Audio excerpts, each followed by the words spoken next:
Imagine sitting at a crowded family dinner, watching your mother's face turn completely gray while your father slams his fists down, demanding to know what you've done. That was the exact moment an 8-year lie collapsed.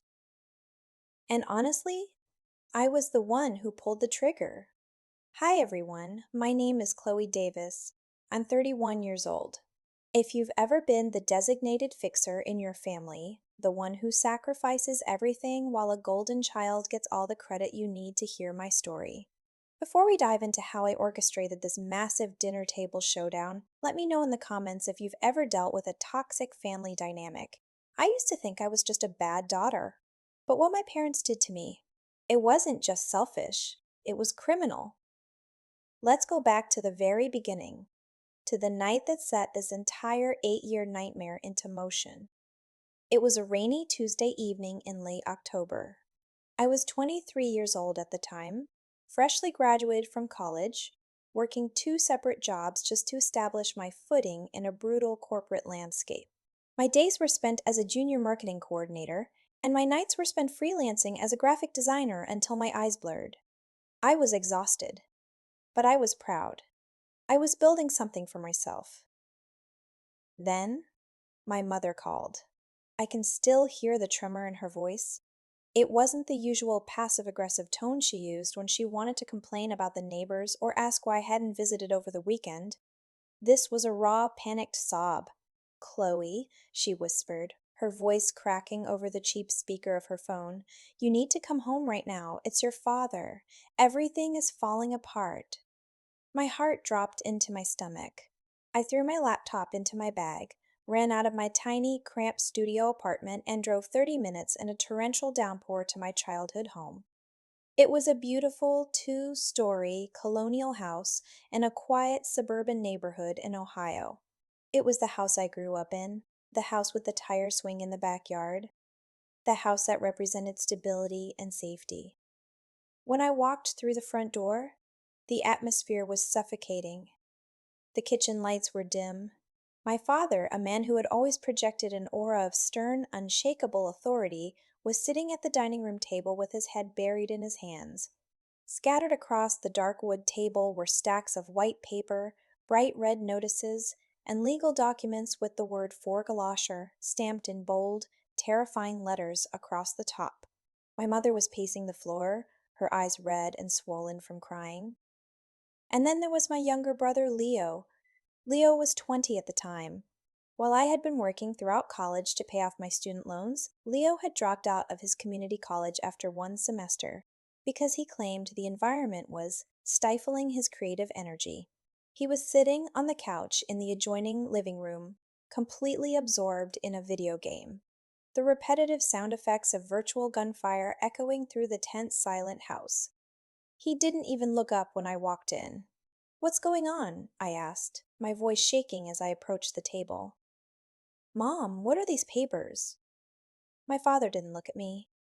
He couldn't look at me. My mother stepped forward, grabbing my hands with a desperate iron grip. "Your father lost his consultancy contract 6 months ago, Chloe," she sobbed. "We didn't want to tell you. We thought we could fix it.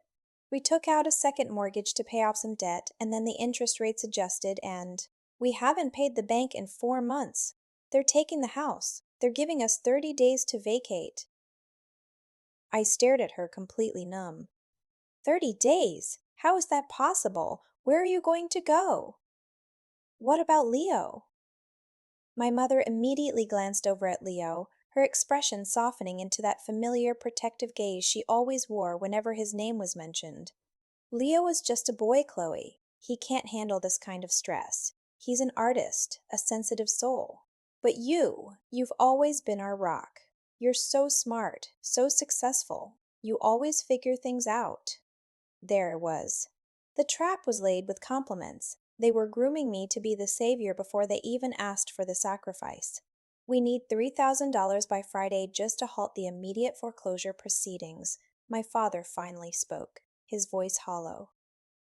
"And then the monthly payment is $2,400 for the next 8 years until the loan matures. If we don't pay it, we lose everything. We'll be out on the street." I looked around the room. I looked at my father's defeated shoulders. I looked at my mother's tear-stained face. And I looked at Leo, who was completely unbothered, living in a world where consequences didn't exist because someone else always cleaned up his messes. I don't have that kind of money in savings, I whispered. I just started my career. I'm trying to save for my own future. My mother's demeanor changed in a fraction of a second. The desperate, loving mother vanished, replaced by a cold, guilt-inducing matriarch.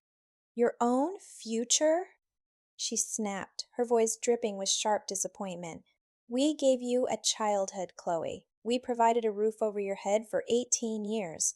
Now, when your family is about to be thrown onto the street, you're thinking about your savings? If we lose this house, it will kill your father. Is your bank account more important than your father's life? More important than your brother having a stable place to live while he figures out his career? The guilt was like a physical weight, pressing down on my chest until I could barely breathe. Looking back now, with the clarity of time and therapy, I realize how deeply manipulative that moment was.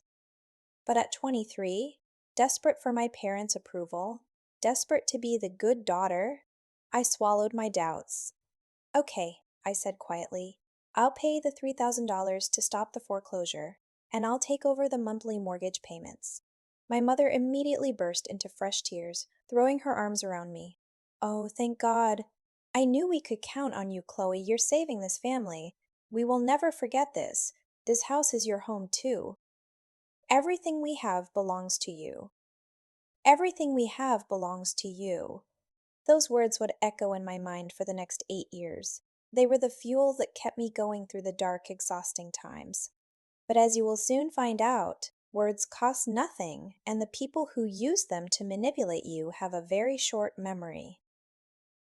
Before I continue into how these 8 years unfolded, let me ask you a question. Have you ever put your own life completely on hold for someone else, believing that they would do the same for you? Did they appreciate it or did they just take more? Let me know in the comments because looking back, the warning signs were there from day one. I just chose to ignore them. Taking on a $2,400 monthly mortgage payment at 23 years old meant that my own life was effectively put on lockdown. I couldn't afford to move out of my tiny, drafty studio apartment. I wanted to move to Chicago or New York to pursue better career opportunities, but I couldn't leave Ohio because every single dollar I earned above my bare minimum living expenses was routed directly into my parents' bank account. While my friends were going out for weekend brunches, traveling to Europe, saving for down payments on their own homes, and getting married, I was living on ramen and cheap coffee. I took on a third job doing freelance social media management. I was working 80 hours a week. My hair started thinning from stress. I had chronic dark circles under my eyes. Every single month, like clockwork, on the first day of the month, I would log into my banking app and transfer $2,400 to my parents. And every single month, I would receive a brief, almost clinical text message from my mother. Received. Thank you, Chloe. No, how are you doing? No, are you eating enough? No, we appreciate your hard work. It became an expectation, a monthly subscription to my parents' love. Meanwhile, let's talk about Leo.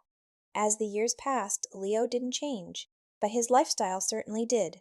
Since he didn't have to worry about rent, utilities, or groceries, because my mortgage payments ensured the house stayed safe and my parents used their meager Social Security income to take care of him, Leo lived like a king. When he turned 22, he decided he wanted to be a music producer. He needed expensive equipment. He needed a high-end MacBook, professional software, soundproofing for his bedroom, and expensive headphones. One weekend, I went over to my parents' house for Sunday dinner, the one meal a week they provided for me. And I walked into the living room to find Leo unboxing a brand new $4,000 synthesizer. I stood there, holding my cheap grocery store salad, staring at the luxury electronics. Wow, Leo, I said, trying to keep my voice neutral. That's a really nice setup. How did you afford that? Did you get a job? Leo rolled his eyes, looking annoyed that I was even speaking to him. Mom and Dad got it for me, Chloe. It's an investment in my career. You wouldn't understand. Creative industries require capital. My blood ran cold. I turned around and walked into the kitchen where my mother was chopping vegetables. Mom, I said, my voice trembling with exhaustion. Leo just got a $4,000 piece of music equipment. You told me 3 months ago that you couldn't afford to fix the water heater, and I had to send an extra $600 to cover the plumbing bill. Where did the money for Leo's synthesizer come from? My mother didn't even look up from the cutting board. Chloe, please don't start with your jealousy. Leo is at a very delicate stage in his development. He has an incredible talent, and as his parents, it's our job to nurture that. You're doing so well with your corporate jobs. You don't need our financial help. Leo does. I don't need your financial help, I repeated, my voice rising. Mom, I'm paying your mortgage. I am the reason you have a roof over your head. If I wasn't sending you $2,400 every single month, you wouldn't have a house, let alone money to buy Leo toys. My father walked into the kitchen then, his expression stern. Chloe, watch your tone in this house. We are your parents. You don't get to come in here and throw your money in our faces. We raised you. We sacrificed for you. What you're doing now is just your duty as a daughter. Don't be so ugly and resentful toward your brother. Resentful, jealous, ugly. Those were the words they used to paint me whenever I questioned the blatant disparity in how we were treated. They weaponized my success against me. Because I was hardworking, because I was resilient, because I survived their emotional abuse and managed to excel in my career out of sheer necessity, they used that as a justification to drain me dry while coddling Leo. I wish I could go back in time and shake that 25-year-old version of myself. I wish I could tell her to pack her bags, cut off the bank transfers, and walk away. But the psychological conditioning of a toxic family is a powerful thing. You keep hoping that if you just give a little more, if you just sacrifice a little longer, they will finally see you. They will finally say, "Thank you, Chloe. We love you and we're proud of you." Spoiler alert, that moment never comes. By the time I reached my late 20s, I had paid over $200,000 toward their mortgage. I was 28 and my career had progressed significantly. I had been promoted to director of marketing at a mid-sized firm. I was making good money, but instead of using that money to buy a condo, build an investment portfolio, or travel, the majority of it was still going into the bottomless pit that was my parents' house. And then Leo decided he wanted a new car. It was the summer of my 29th year. I remember it vividly because it was the same year I met Mark. Mark was the first man I ever dated who truly saw me. He didn't see me as a financial resource or a fixer. He saw my exhaustion, he saw my kindness, and very quickly he started seeing the massive, glaring red flags surrounding my family. But before Mark could fully intervene, my parents struck again. I received a phone call from my father on a Thursday afternoon. "Chloe," he said, skipping any pleasantries, "we have a bit of an emergency. Leo's old Honda Civic finally broke down. The transmission is shot. He needs a reliable car so he can drive to his networking events for his music production." "Okay," I said, rubbing my temples. I was in the middle of preparing a major presentation for a client, so Leo needs to take out a loan and get a used car. He's 26 years old, Dad. He can get a job at a retail store or a restaurant and make car payments like everyone else. A heavy, disappointed silence filled the line. "I can't believe how cold-hearted you've become, Chloe," my father said, his voice dripping with venom. "Your brother is trying to build a career in a very tough industry. He can't work a mindless retail job. It drains his creative energy. We found a very safe, certified pre-owned SUV at the dealership. The down payment is $5,000 and the monthly payment is $400. We need you to cover the down payment and add the $400 to your monthly transfer." I sat up straight in my office chair, my heart pounding with a mixture of disbelief and pure rage. "No," I said. "What did you say?" my father barked. I said no, Dad, I replied, my voice shaking but firm. I pay your mortgage. I pay $2,400 every single month. I have paid it for 6 years. I have given you over $170,000.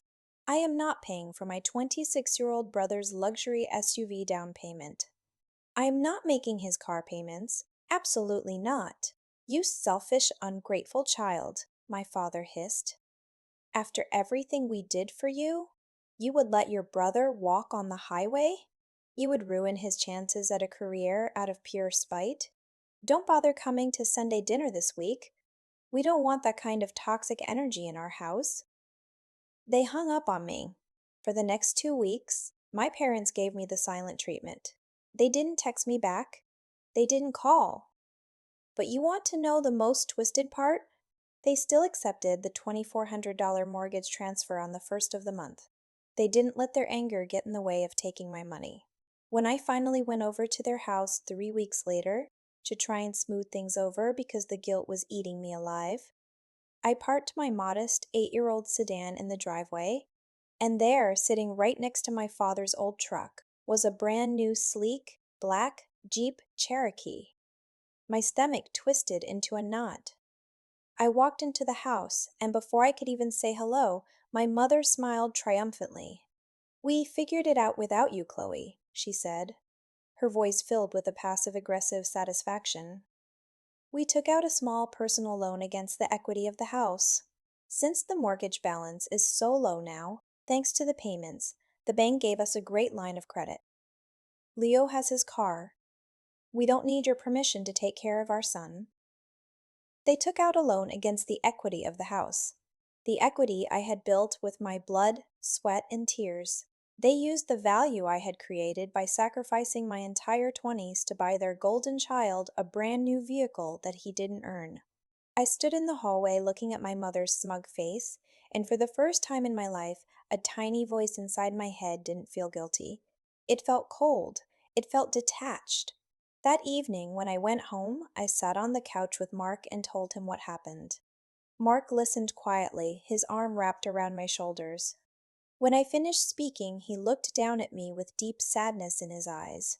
"Chloe," he said softly, "can I ask you a question? And I want you to really think about the answer. What do you think is going to happen when that mortgage is fully paid off?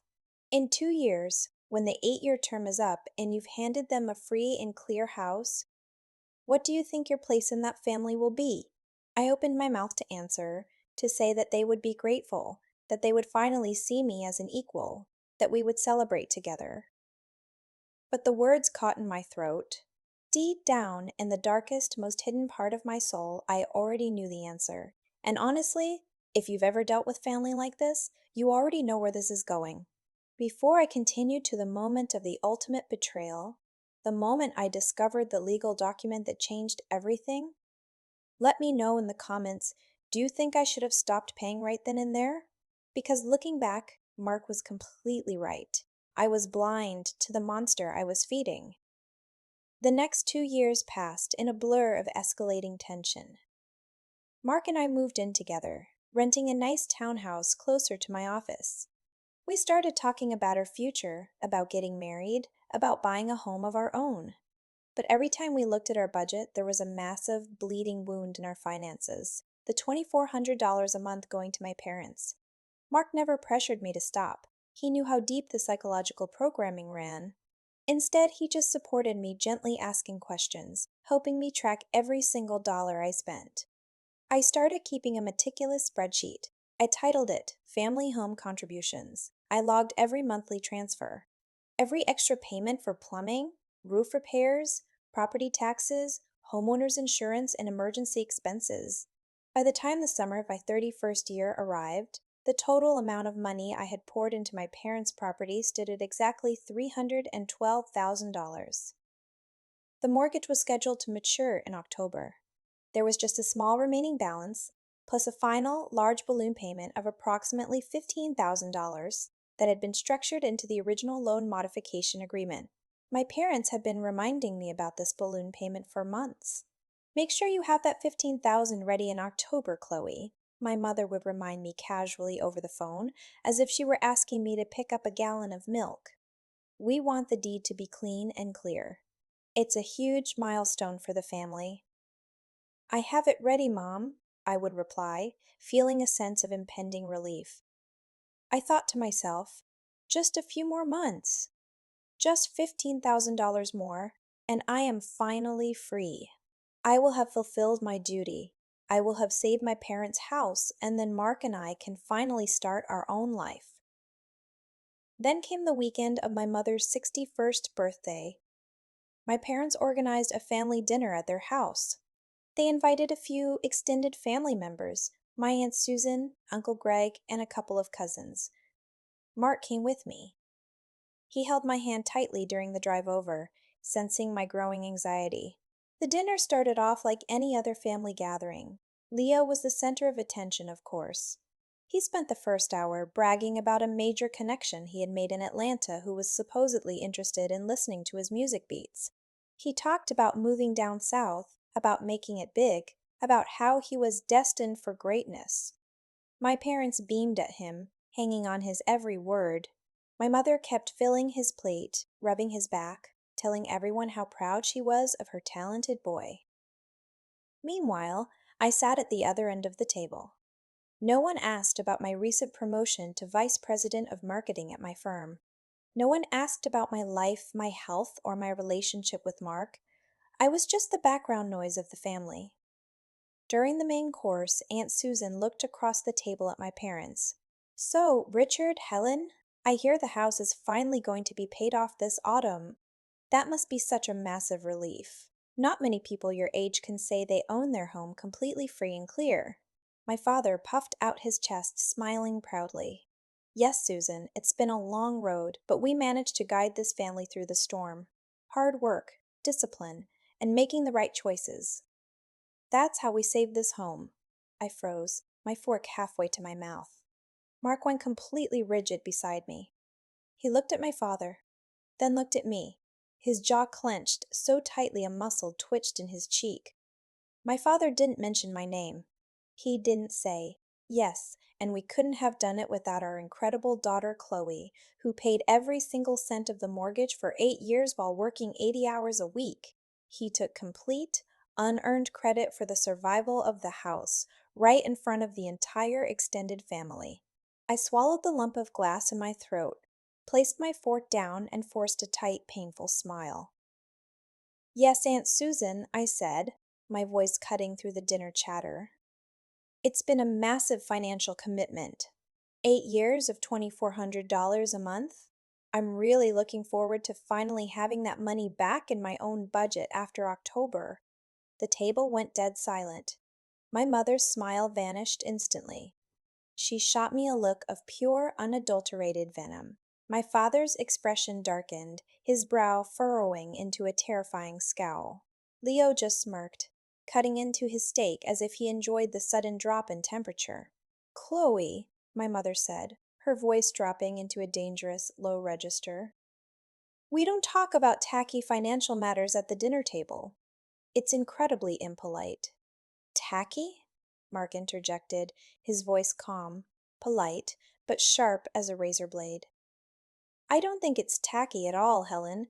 Chloe has contributed over $300,000 to this property. It's an incredible achievement for a daughter to completely finance her parents' home. It's something to be celebrated, don't you think? Uncle Greg and Aunt Susan looked at each other wide-eyed, suddenly realizing the true dynamic of the situation. My father slammed his hand down on the table, making the wine glasses rattle. That is enough! Mark, you are a guest in this house. You do not speak to my wife that way. And Chloe, you do not come into this house and brag about your money to make your family look small. You have an ugly, arrogant spirit. Your mother and I have given you a legacy. We have kept this family together. That is worth more than any dollar amount. An ugly, arrogant spirit.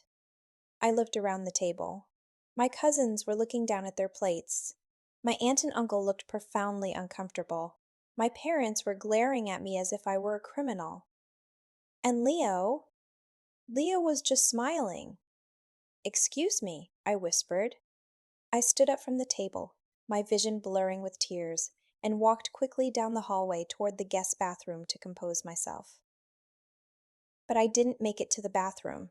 As I walked past my father's home office, I noticed the door was slightly ajar.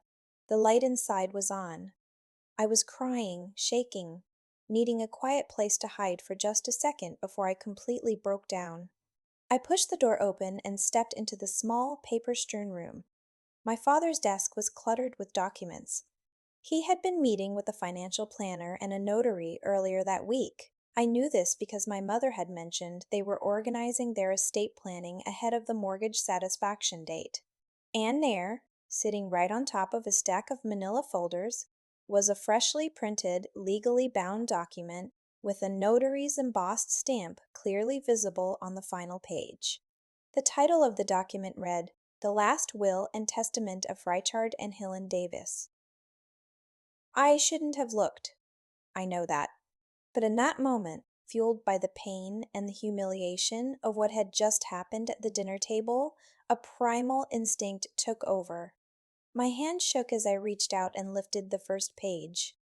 I began to read, and as my eyes scanned the sterile legal jargon, the ground beneath my feet completely evaporated.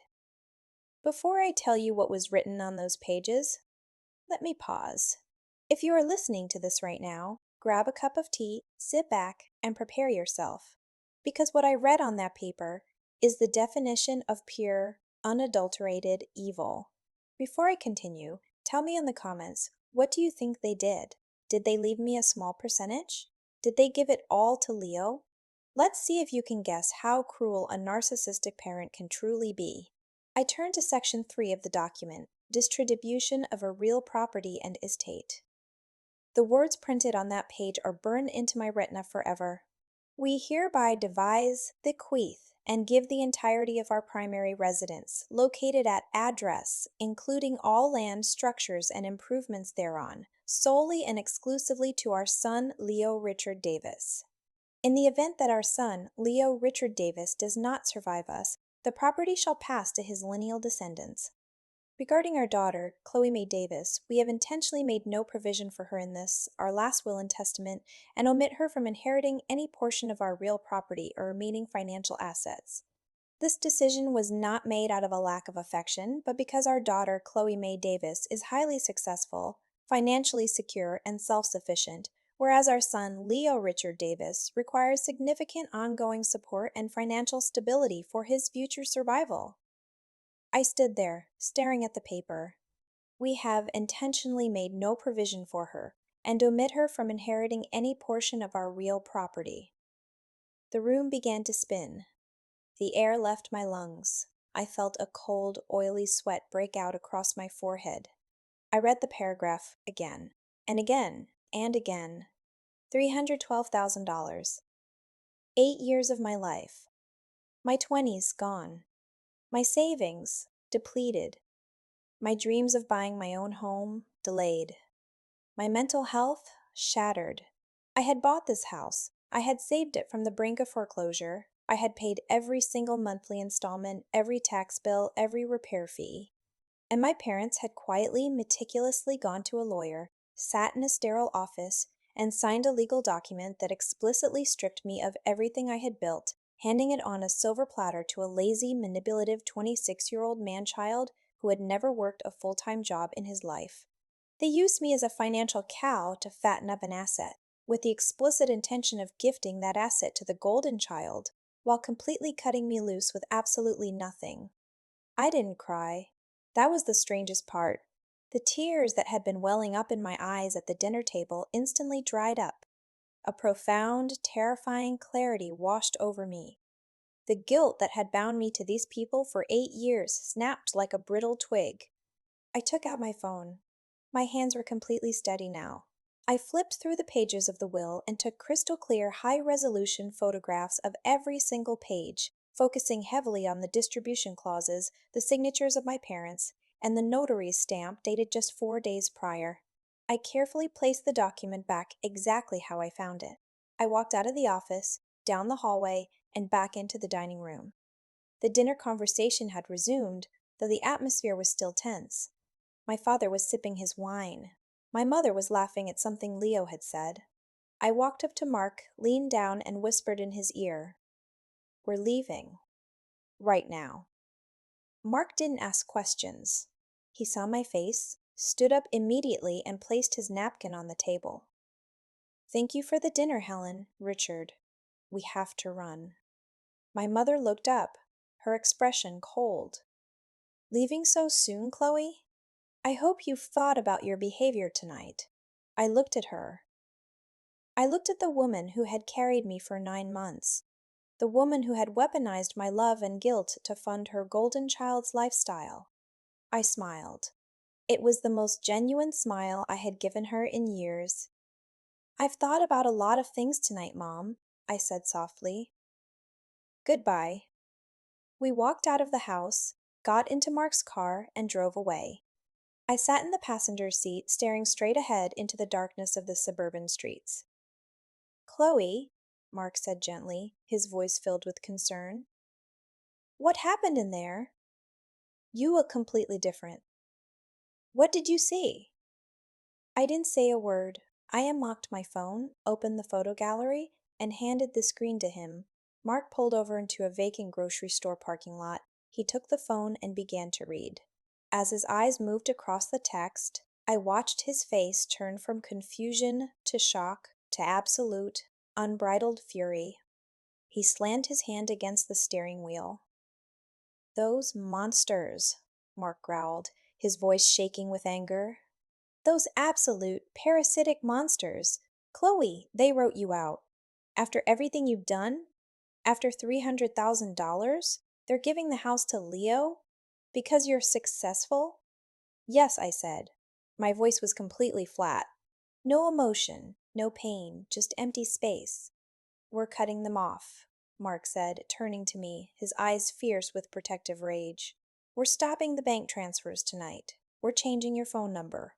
They can rot in that house for all I care." "No," I said, reaching out to place my hand over his. Mark blinked, confused. "What do you mean, no?" "Chloe, you can't keep paying them." "Oh, I'm definitely not paying them another cent," I whispered, a slow, cold smile spreading across my face. "But if I just stop the transfers now, they'll have time to react.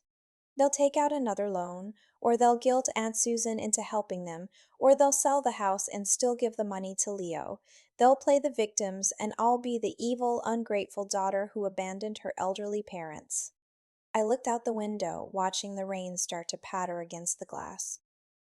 "They want a final balloon payment of $15,000 in October," I continued, my voice dripping with icy calculation.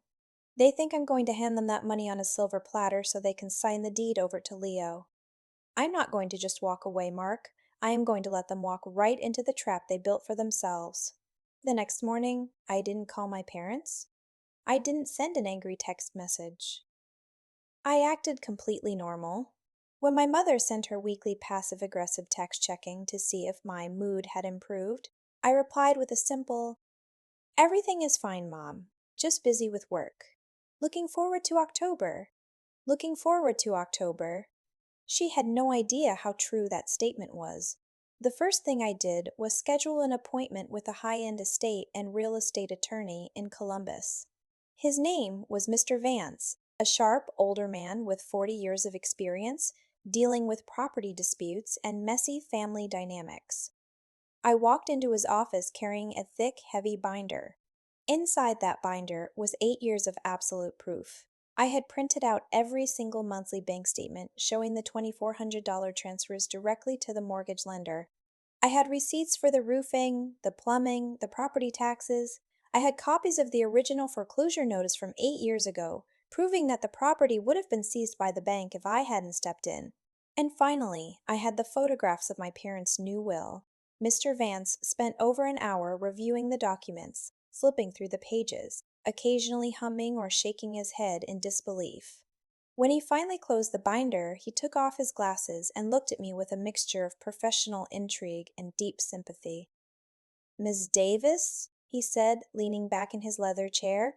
In my 40 years of practice, I have seen some truly egregious cases of familial exploitation, but this is certainly near the top.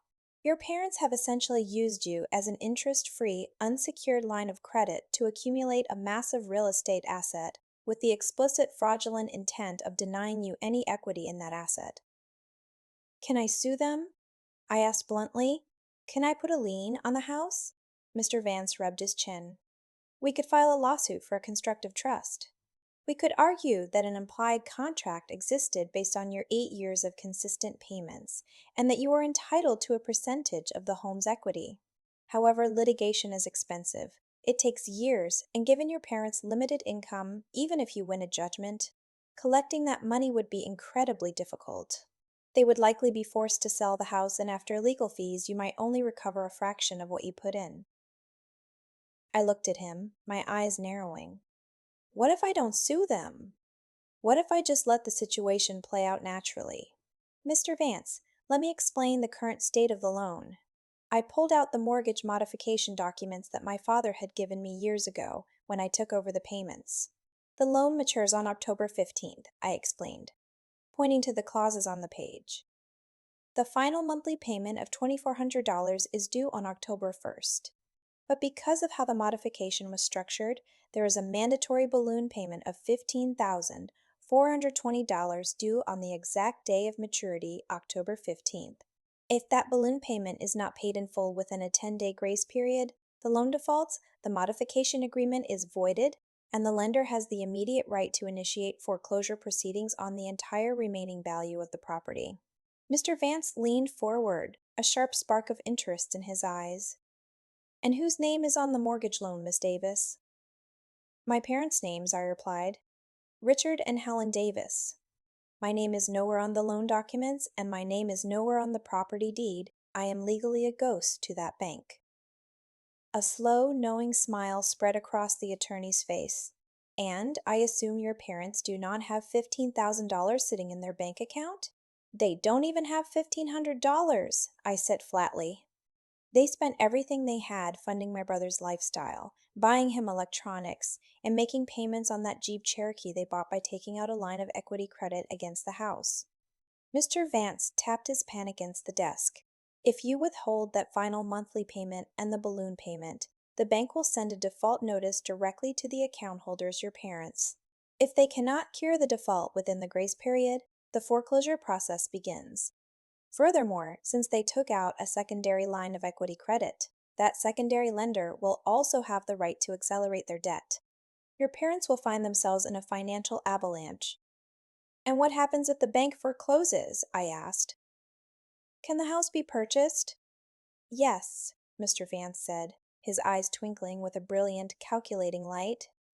When a house goes to a foreclosure auction, it is sold to the highest bidder. Anyone can buy it. An individual, an investor, or an anonymous limited liability company structured by a clever attorney. I sat back in my chair, a wave of cold, powerful satisfaction washing over me. Mr. Vance, I said, my voice steady and unyielding, I want to retain your services. I want you to set up an anonymous LLC. Put it under a generic name. Let's call it Phoenix Holding Properties. I am going to transfer $15,000 into that LLC's account. And then we are going to wait. And what about your parents? Mr. Vance asked. They will surely realize you haven't made the payment when the bank contacts them? Oh, they won't realize it until it's far too late, I said. Because I am going to organize a massive family dinner for October 15th. The exact day the balloon payment is due, a celebration dinner to mark the satisfaction of the mortgage. And I am going to make sure the entire family is there to witness the final closing of the book. Before I move into the final sequence of events the month of waiting, the frantic phone calls and the explosive dinner confrontation, let me ask you a question. Before I continue, do you think what I did was too cruel? Or did the punishment perfectly fit the crime? Drop a comment below right now because what happens next is a masterclass in psychological warfare. September arrived, and with it came the final stages of my trap. On September 1st, I logged into my bank account and made my very last regular transfer to my parents, $2,400. I wanted them to remain completely secure, completely unsuspecting. On September 5th, my mother called me. Her voice was unusually sweet, a sure sign that she wanted something or was trying to ensure I was still compliant. "Chloe, darling," she chimed. "We're just so excited for October. Your father and I were talking, and we think it would be wonderful to have a big family dinner at the house on October 15th to celebrate the final payment. We'll invite Susan, Greg, the cousins, everyone who loves this family. It's such a historic moment for us." "I think that's a beautiful idea, Mom," I said, keeping my voice perfectly cheerful. "Actually, let me handle the catering. I want this dinner to be absolutely unforgettable. I'll make sure everyone is there." "Oh, Chloe, you're an angel," she gushed. "And you have that 15,000 ready for the bank, correct? The lawyer needs the confirmation number on the 15th so we can finalize the estate paperwork the following week." "The money is completely taken care of, Mom," I said. And it was. It was sitting securely in the bank account of Phoenix Holding Properties, LLC, under the strict supervision of Mr. Vance. "Don't worry about a single thing. You and Dad just focus on getting ready for the big day." "Wonderful. I love you, sweetheart." "I love you too, Mom," I said, and for the first time in my life, I didn't feel a single ounce of pain saying it, because I knew that the version of me she loved, the compliant, easily manipulated cash cow, was already dead. October 1st arrived. This was the date the final regular monthly payment was due. I didn't log into my banking app. I didn't initiate the transfer. I simply sat on my balcony with Mark, sipping a glass of wine, watching the autumn leaves fall. 2 days later, on October 3rd, my father sent me a text message.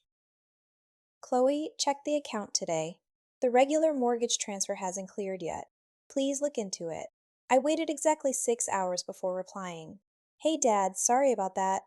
There's a slight delay because I'm transferring funds from a high-yield investment account to cover both the final payment and the balloon payment in one lump sum on October 15th.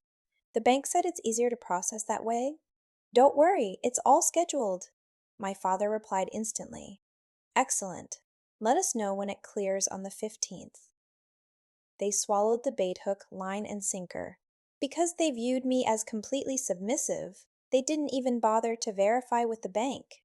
They just assumed the dutiful daughter was doing exactly what she was told. Meanwhile, behind the scenes, the bank's automated system was already working. Since the October 1st payment was missed, the account fell into immediate arrears. And because the system knew the loan was maturing on October 15th with a massive balloon payment balance, the automated risk algorithms triggered a severe urgent internal flag. October 15th arrived, a crisp, cold Tuesday evening. At 5 p.m., Mark and I arrived at my parents' house. I was dressed in a sleek, professional emerald green dress. I looked powerful. I felt powerful. Mark was in a sharp suit. In my hands, I carried a beautifully wrapped, heavy cardboard box tied with a satin red bow. "What's in the box, Chloe?" Mark asked with a smirk as we walked up the steps. "The truth," I whispered. When we walked into the house, the atmosphere was festive. The catering company I had hired had already set up a beautiful buffet of prime rib, roasted vegetables, and high-end appetizers. Aunt Susan, Uncle Greg, and my cousins were already there holding glasses of wine, chatting happily. Leo was lounging near the fireplace, wearing an expensive new designer jacket likely bought with the remaining credit on my parents' compromised equity line. He gave me a lazy wave. "Hey, Chloe, nice dress. Finally making that BP money, huh?" "Something like that, Leo," I said, smiling warmly at him. My mother ran up to me, hugging me tightly.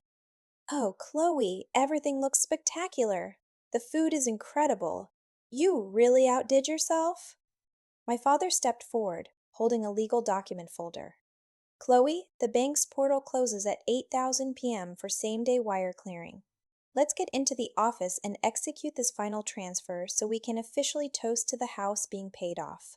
"Let's do it right here, Dad," I said, my voice projecting clearly across the room, capturing the attention of the entire family. "Why hide in a dusty office? This is a family milestone. Everyone should be part of it. Let's gather around the dining table." Aunt Susan clapped her hands. Oh, how wonderful! Yes, let's see the big moment! The entire family, 10 people in total, gathered around the large, dark wood dining table, the exact same table where 8 years ago my parents had used guilt to chain me to their financial debt. My father stood at the head of the table, his laptop open. My mother stood proudly beside him, her hand resting on Leo's shoulder. Mark stood firmly by my side, his presence like an unshakable anchor. "All right, Chloe," my father said, typing on his keyboard. "I'm logged into the lender portal. It shows the balance of $2,400 for October, plus the $15,420 for the balloon payment maturity. Total due to satisfy the mortgage, $17,820. I just need you to read me the routing and account number for the wire transfer." I placed the beautifully wrapped box with the red satin bow right in the center of the table. "Before we do that, Dad," I said, my voice echoing in the sudden, expectant silence of the room, "I brought a gift for the family." A legacy gift to mark this historic occasion. "I want Mom to open it first." My mother giggled, looking delighted. "Oh, Chloe, you shouldn't have. You've already paid for the catering." She stepped forward, untied the red ribbon, and lifted the lid of the box. Inside was a thick stack of printed documents. On top of the stack was a letter printed on the official letterhead of Vance & Associates, attorneys at law. My mother's brow furrowed. She picked up the top sheet of paper. "What is this? This isn't a gift. This looks like legal paperwork." "Read it out loud, Mom," I said. My voice was completely devoid of warmth. It was the voice of an executioner. "Read it so the whole family can hear the legacy you and Dad built." My mother blinked, her eyes scanning the page. Her face suddenly went from flushed and happy to a sickening, pale shade of gray. Her hands began to tremble violently. "Chloe, what? What is the meaning of this?" she whispered, her voice cracking. "Read it, Helen," Uncle Greg said, sensing the sudden, terrifying shift in the room's energy. "What does it say?" My mother couldn't speak.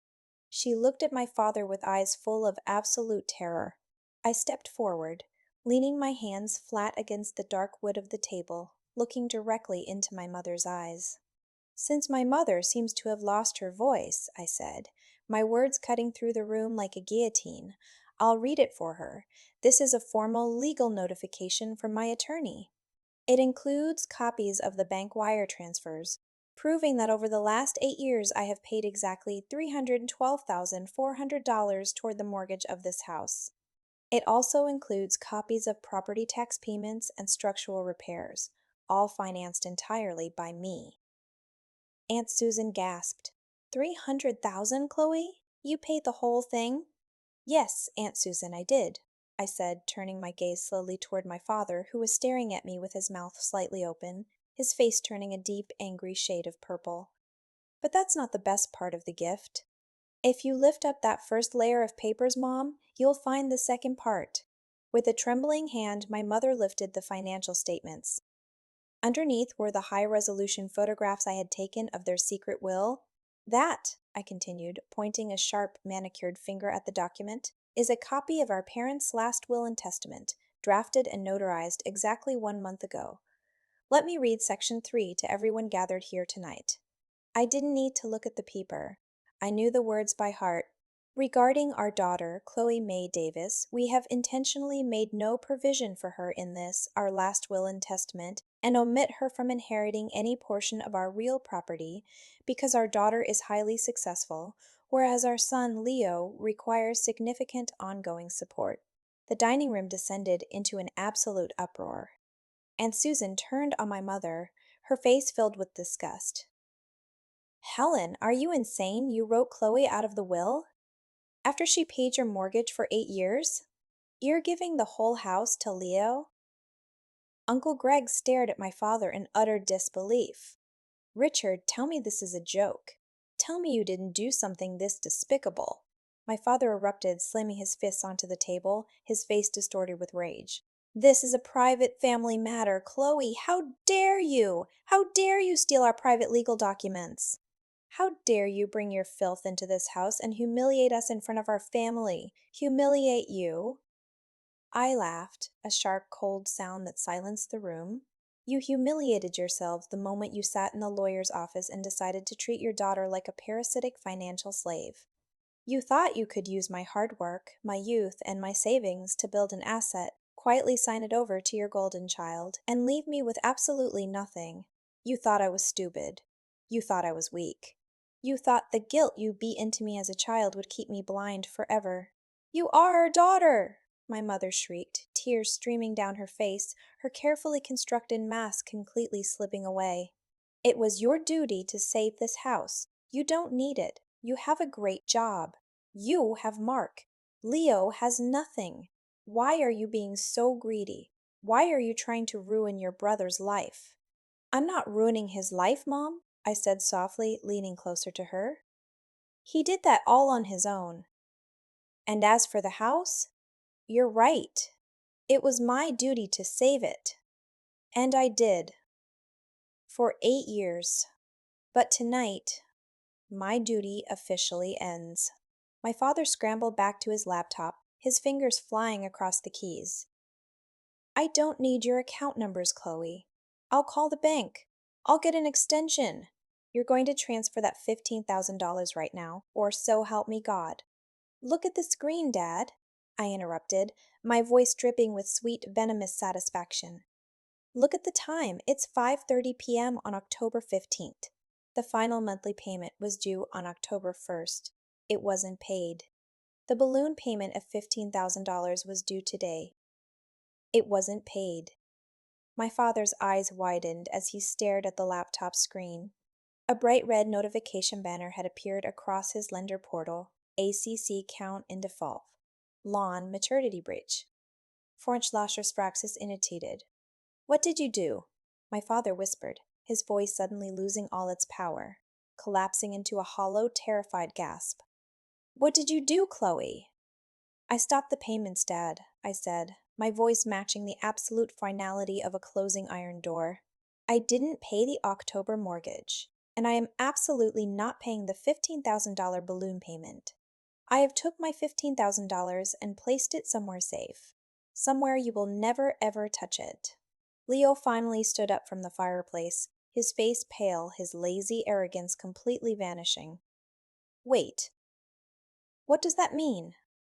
What happens to the house? What happens to my studio, my car? Mark stepped forward, looking down at Leo with a gaze of pure, unadulterated contempt. It means, Leo, that the bank is taking the house. It means your parents are in default on a $300,000 asset. And it means that line of credit they took out to buy your precious Jeep, that lender is going to come for that car by the end of the month. No, my mother screamed, throwing herself across the table, trying to grab my hands. Chloe, please, you can't do this. It will kill your father. We'll be homeless. You can't let the bank take our home. I stepped back, out of her reach. I looked at her, and for the first time in my entire life, I felt absolutely nothing. No anger, no hatred, no guilt, just total, beautiful indifference. You won't be homeless, Mom, I said, picking up my purse from the chair. You can rent a nice, small 2-bedroom apartment. Leo can finally get a job at a grocery store or gas station to help you pay the rent. It'll be a great opportunity for him to develop that discipline and hard work Dad was bragging about earlier. I turned to Aunt Susan and Uncle Greg. I'm sorry to ruin the dinner, but the catering is completely paid for. Please, enjoy the prime rib. Mark and I are going to go have a beautiful dinner of our own. We turned around and walked toward the front door. Behind us, the house erupted into a symphony of pure chaos. My mother was sobbing hysterically, screaming my name. My father was shouting at the laptop screen, frantically trying to find a customer service number for a bank that had already closed for the evening. Leo was arguing with Uncle Greg, who was refusing to lend him a single dollar. We stepped out onto the front porch, closed the door behind us, silencing the screaming, and walked out into the cool, clean autumn air. The next 3 months were a masterclass in watching a house of cards collapse under the weight of its own deceit. My parents tried everything. They called me 50 times a day. They sent frantic, begging text messages, followed by vile, threatening voicemails. My father threatened to sue me for breach of contract until my attorney, Mr. Vance, sent him a formal cease and desist letter detailing 8 years of financial exploitation and a gentle reminder that my name was nowhere on the property, documents meaning I had zero legal obligation to pay a single cent of their debt. They tried to get a loan from Aunt Susan, but Susan, having seen the secret will with her own eyes, told them to lose her number. They tried to refinance the house with another bank, but because they had missed the October payment, breached the maturity date, and had a massive outstanding balance on their secondary equity line of credit, their credit score plummeted into the low 400s. No legitimate lender would touch them. In January, the property officially went to a foreclosure sheriff's auction at the county courthouse. I sat in Mr. Vance's office sipping a hot coffee while he monitored the online bidding portal. The bank was looking to recover the remaining balance of the loan, plus the accumulated penalties and the secondary equity line debt a total of approximately $45,000. Because the house was worth nearly $400,000 in the current market, a few local real estate flippers started bidding. But they didn't stand a chance. Operating under the strict instructions of my corporate entity, Phoenix Holding Properties, LLC, Mr. Vance calmly, systematically outbid every single investor. At exactly 11:15 a.m., the digital hammer fell. Phoenix Holding Properties, LLC purchased the property for exactly $82,000. I was the owner of the house, the sole legal owner. But my name was buried deep within the layers of an anonymous corporate structure. To the world and to my family, the house had been bought by a faceless investment firm. 2 weeks later, the formal eviction notice was delivered to my parents' front door by the county sheriff's department. They were given 30 days to pack their belongings and vacate the premises. I didn't go to watch them leave. I didn't need that petty satisfaction. But Mark's cousin, who lived a few blocks away, drove by on the final afternoon and sent me a single photograph. The photograph showed a large yellow moving truck parked in the driveway of my childhood home. Standing by the back of the truck was my father, his shoulders completely hunched, looking like an old, broken man. My mother was sitting on a cardboard box, her face buried in her hands, crying. And Leo was loading his music equipment into the back of a battered, cheap, old sedan his luxury Jeep Cherokee had been repossessed by the lender 3 weeks prior because no one could make the $400 monthly payment. They moved into a cramped, low-income, two-bedroom apartment on the industrial side of town. From what I hear through Aunt Susan, my father spends his days staring out the window, and Leo is currently working 20 hours a week as a delivery driver just to help pay for their groceries. The golden child finally had to join the real world, and the transition has been anything but smooth. As for me, Mark and I used the deed of that suburban house as collateral to secure a beautiful, sunlit modern home in a quiet, historic neighborhood closer to the city. We got married last month in a small private courthouse ceremony. Aunt Susan and Uncle Greg were there. My parents and my brother were not. Sometimes, late at night, when the house is completely quiet and I'm sitting on my couch with a book, I look back on those 8 years of my life. I think about the $200,000, the 80-hour work weeks, the exhaustion, and the profound pain of discovering that will in my father's office. And you know what? I don't feel regret anymore. Those 8 years didn't break me. They made me unshakable. They taught me how to spot a manipulator from a mile away. They forced me to build a successful career out of pure survival instinct. But most importantly, they taught me the ultimate lesson of boundaries. That family isn't defined by the blood running through your veins. Family is defined by respect, by reciprocity, and by love that doesn't require a monthly financial subscription to exist. If you've listened to my story until the very end, I want to thank you for sitting with me tonight. If you are currently trapped in a toxic cycle with narcissistic family members, if you are the designated fixer who is being drained dry, I want you to look at my journey as a sign. You do not owe them your life. You do not owe them your future. It is never too late to stop the transfers, walk away, and let the house they built on lies burn to the ground. Thank you for listening, and good night.